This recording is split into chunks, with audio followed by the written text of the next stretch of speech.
First ever factory outlet Mukunda jewellery వారి Jubilee hills branch త్వరలో ప్రారంభోత్సవ కానుకగా ఎన్నో ఆఫర్లు.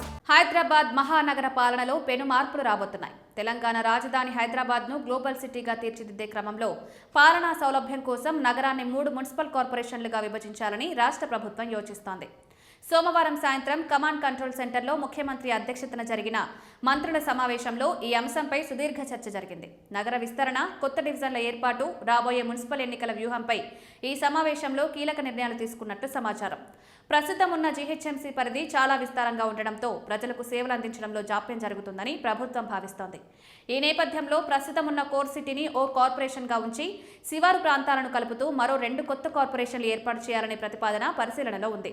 ఇందులో భాగంగా సైబరాబాద్ పేరుతో హైటెక్ సిటీ, దాని పరిసర ప్రాంతాలను కలిపి ఒక ప్రత్యేక కార్పొరేషన్గా మార్చే అవకాశం ఉంది. ప్రతి కార్పొరేషన్లో ప్రారంభంలో 70 నుంచి 80 డివిజన్లు ఉండేలా చూసి భవిష్యత్తులో ఆ సంఖ్యను 100కు పెంచాలని ప్రభుత్వం భావిస్తోంది.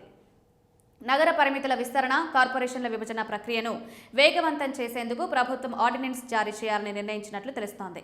ఫిబ్రవరిలో మున్సిపల్ ఎన్నికలు నిర్వహించే లక్ష్యంతో ఉన్న సర్కార్ ఆలోపే ఈ ప్రక్రియను పూర్తి చేయాలని చూస్తోంది. నగర విస్తరణ వల్ల శివారు ప్రాంతాల్లో మౌలిక సదుపాయాలు మెరుగుపడతాయని, నిధుల కేటాయింపు సులభతరం అవుతుందని మంత్రులు అభిప్రాయపడ్డారు. ఈ మార్పుల వల్ల ఏ అసెంబ్లీ నియోజకవర్గాల పరిధి మారుతుంది, రాజకీయంగా ఎవరికి లబ్ధి చేకూరుతుంది అనే అంశాలపై కూడా లోతైన విశ్లేషణ జరిగింది.